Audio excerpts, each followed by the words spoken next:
Sa nag-eskwela pa kami, memorize namo daon panatang makabayan, panunumpa sa watawat. Pero dili na memorize ang bayang magiliw, ang lupang hinirang kun dili kantahon.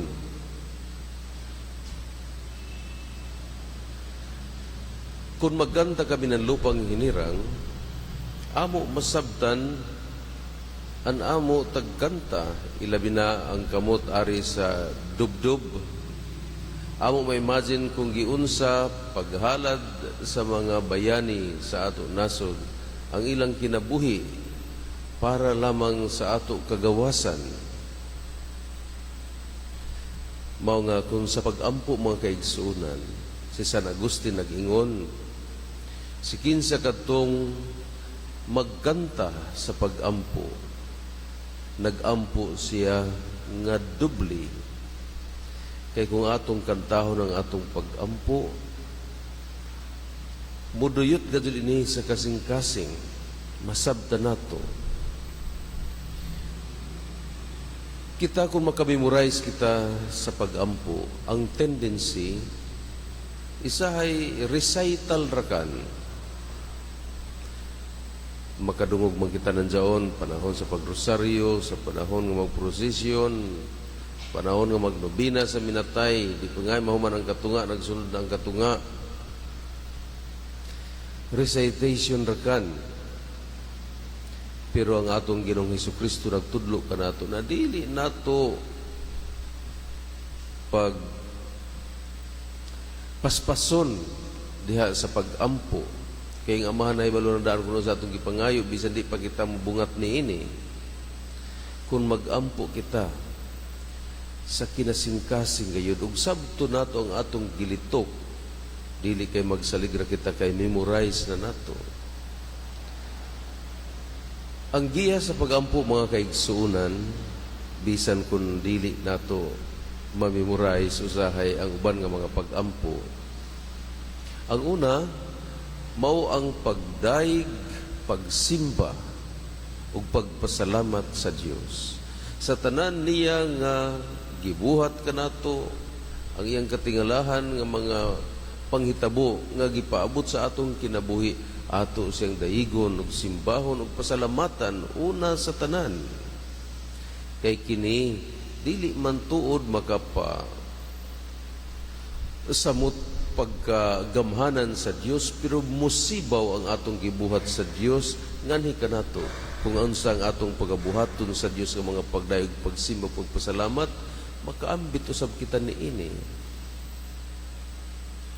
Kunya dili nato'y kalimtan ang pagpangayo gayud ug pagpasaylo kay sayod man kita nga mga makasasala gayud kita.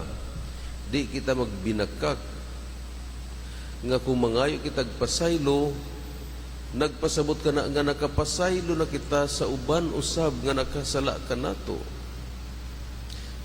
Kay kung magampo kita og amahan namo nga sige ra kita bungat nga pasaylo kami ingon nga nagpasaylo kami sa nakasala ka namo, pero sa tinuray di ay wala.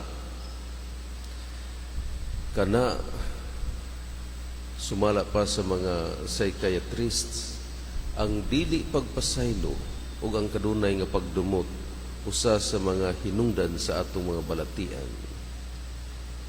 Ang wala pagbuhat sa angayan nga buhaton usahay may hinungdan nga kita ra say moani sa kadautan.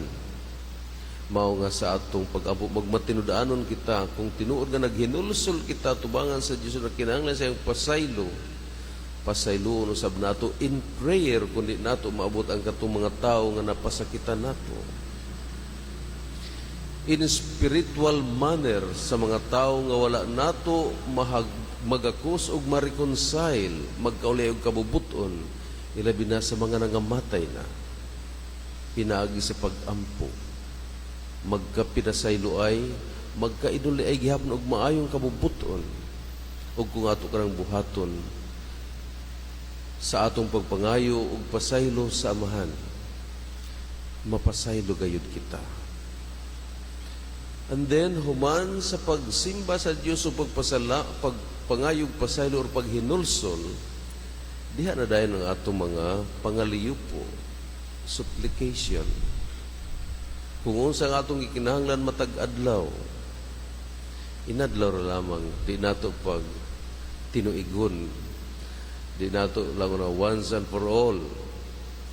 Inadlaw ra lamang ug ang katumanan niini sa atong pagkaon nga magapalabo sa atong kinabuhi, mao ang santos nga Eucharistia, ang pan nga gikan sa langit, ang lawas ug dugo ni Kristo mismo nga mo'y kalanon sa atong espirituhanong kinabuhi, diin diha magsukad ang kamatarong usab sa atong kinabuhi. Ang tanan moabot ra lamang sa dili nato damhon kung unahon nato pagdawat o pagpangayo ang presensya sa Dios ug nga ang Dios mopuyo dinhi kanato ug siya na ang magdumala sa atong kinabuhi. Kay kung kita ray pasagdan, sige ra kita kasadzuk. Mao nga sa atong pagampo sa Amahan namo mayon kita matuman unta ang imong pagbuot dinhi kanamo sama nga natuman kini didto sa langit. Niinhi gayon naman kaigsunan sa mapaubsanon nga kinaiya. Atong isurrender ang atong kaugalingon ngadto sa Dios. Sayod sa atong mga kahuyang, mga kakulang, mga kapakyasan, sa atong mga sala. Niining higayon na magpakaubos kita tubangan sa atong Amahan nga mas nahibalo pa kung unsay makaayo kanato kaysa kanunay nato ibungat nga mga kapritso. Ihatag nato atong kaugalingon ngadto sa Amahan ug ang iyang pagbuot mao ang matuman. Karon manindog kita